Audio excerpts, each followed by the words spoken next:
চাওক গুঞ্জন এটা কথা ক'ব লাগিব যে এই গোটেই তদন্ত প্ৰক্ৰিয়াটো যেতিয়া অসম আৰক্ষীয়ে আৰম্ভ কৰিছিল অসম আৰক্ষীয়ে আৰম্ভ কৰোঁতেও বহু লোক তাত সন্তুষ্ট নাছিলে যে অসম আৰক্ষীৰ তদন্ত লেহেমীয়া হৈছে অসম আৰক্ষীয়ে ৰাইজে আশা কৰা ধৰণে তদন্তটো আগবঢ়াই লৈ যাব পৰা নাই যি কাৰণত সেই সময় মুখ্যমন্ত্ৰীয়ে গোটেই বিষয়টো ইতিমধ্যে CBI লৈ হস্তান্তৰিত কৰাৰ সিদ্ধান্ত গ্ৰহণ কৰিছিল কেবিনেট ডিচিছন লোৱা হৈছিল CBI লৈ গ'ল কিন্তু CBI যিটো আশা কৰিছিল অসমৰ ৰাইজে সেই আশাটোত পানী ঢালি পেলালে CBI এই অভিযোগ এটা বহুতৰ কাৰণ যে যি কেইজন লোকক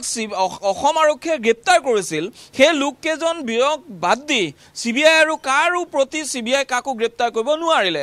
CBI যিসকল এতিয়া ধৰি লওক আপুনি ৰঞ্জিত কাকতিৰ লগতে যি কেইজন লোক আছিল ৰঞ্জিত কাকতিৰ লগত আৰু প্ৰায় 8জন লোক আছিল সেই 8জন লোকৰ বিৰুদ্ধে এজাহাৰ পৰিল অসম আৰক্ষীয়ে গোচৰ ৰুজু কৰিলে ৰঞ্জিত কাকতিক এৰেষ্ট কৰিলে ৰঞ্জিত কাকতিৰ গাড়ী জব্দ কৰিলে ৰঞ্জিত কাকতিৰ বেংক একাউণ্ট জব্দ কৰিলে ইমানটা হ'ল আৰু সেইখিনি CBI দি দিলে কিন্তু CBI লৈ যোৱাৰ পিছত এই বাকি কেইজনক CBI নিবিচাৰিলে এটা খবৰ যে CBI লৈ এটা খবৰো গ'ল যে এটা স্থানত ৰঞ্জিত কাকতিৰ আন এগৰাকী সহযোগী সেই সহযোগীজনৰ যিজন গিফ্ট পোৱা ট্ৰেডিঙৰ পৰা গিফ্ট পোৱা যিখন বিলাসী অদি বাহন আছে বাহনখন এটা স্থানত লুকুৱাই থোৱা আছে CBI খবৰটো পালে কিন্তু আজিলৈকে বাহনখন জব্দই নকৰিলে য'ত লুকুৱাই থোৱা গাড়ী তাতে থাকিলে মানুহ যিকেইজনক তেওঁলোকে তাৰ সহযোগী আচলতে আছিলে গোটেই গোচৰটোত সেই সহযোগী কেইজনক আটক কৰা বা তেওঁলোকক জেৰা কৰা তেওঁলোকক সোধপোছ কৰা কোনো কথাই আজিলৈকে CBI নকৰিলে সেয়া বাৰু নকৰিলে কিন্তু যিগিটা ধাৰা সংযুক্ত হৈছিল সেই ধাৰাগিটাৰ ওপৰত ভিত্তি কৰি 60 দিন আচলতে 60 দিনৰ ভিতৰত অভিযোগনামা এখন অভিযোগনামা হলো দাখিল কৰিব লাগিছিল কিন্তু যিকেইটা গোচৰ মূল গোচৰ হিচাপে দিল্লীৰ পৰা নিয়ন্ত্ৰিত কৰিছিল ডিব্ৰুগড়ৰ দুটা গোচৰ 352/2024 আৰু 354/2024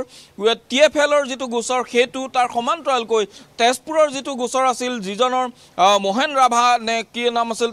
তেওঁৰ ইতিমধ্যে 2000 কোটি টকা তেওঁ একাউণ্ট ট্ৰানজেকচন হৈছে সেই কেজন লোকৰ যিকিটা গোচৰ আছিল মূল গোচৰকেইটা দিল্লী CBI লৈছিল বাকি যিকিটা গোচৰ আছিল সেই গোচৰকেইটা ভাগ কৰি দিয়া হৈছিল শিলং CBI গুৱাহাটী CBI কিন্তু যেতিয়া দিল্লী CBI যিকিটা গোচৰ ললে সেই গোচৰকেইটাটো কিয় আজি তাৰিখলৈকে এখনো তেওঁলোকে অভিযোগনামা দাখিল কৰিব নোৱাৰিলে আৰু অভিযোগনামা দাখিল কৰিব সময়মতে নোৱাৰাৰ গইনা লৈ আজি ইজনৰ পিছত সিজন লোক বাহিৰলৈ ওলাই আহিছে তেওঁলোকৰ বিৰুদ্ধে সেই অভিযোগনামাত যেনে ধৰণে অভিযোগনামা দাখিল কৰিব লাগিছিল তাত যিকোনো কথা উল্লেখ কৰিব লাগিছিল কোনো কথাই নাই গতিকে তেওঁলোকে নিৰ্ধাৰিত সময়মতে বেল পোৱাটো তেওঁলোকৰ বাবে পথ প্ৰশস্ত হৈ পৰিল ইয়াৰ লগতে যদি আপুনি চাই যে যিটো দীপাংকৰ বৰ্মনৰ যিটো গোচৰ দীপাংকৰ বৰ্মনৰ গোচৰটোৰো ঠিক একে কাহিনী হ'ল তাৰ সমান্তৰালকৈ ৰঞ্জিত কাকতি একে কাহিনীত ওলাই আহিল তেওঁলোকে অতিৰিক্তকৈ IPC ধাৰা তাত সংযুক্ত কৰিবলৈ গ'ল সেই আদালতে কেতিয়াও গ্ৰহণ নকৰিলে এনে ধৰণৰ যিবিলাক কাহিনী CBI কৰি গৈছে এটো অপইনত এটা তদন্তকাৰী বিষয়াই কৰাৰ দৰে হ'ল গোটেই কাহিনীটো আৰু ইয়াত যিখিনি তেওঁলোকে দিব লাগিছিল সেতিয়ালৈকে সেইখিনি কিন্তু তেওঁলোকৰ পৰা আশা কৰা ধৰণে নহল আৰু যিটো কাৰণত লগতে আন এটা কথা ক'ব লাগিব ইয়াত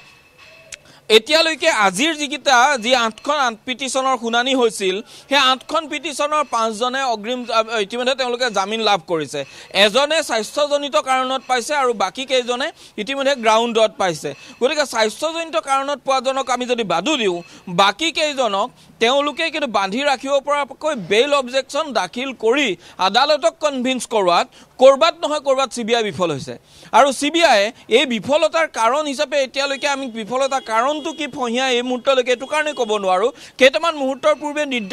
আদালতে নিৰ্দেশ জাৰি কৰিছে এতিয়ালৈকে তাৰ যিহেতু কপি আমাৰ হাতলৈ আহি পৰা নাই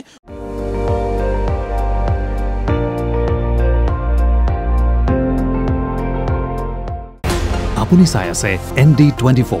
সৰ্বশ্ৰেষ্ঠ নহয় সৰ্বোত্তমৰ দৌৰ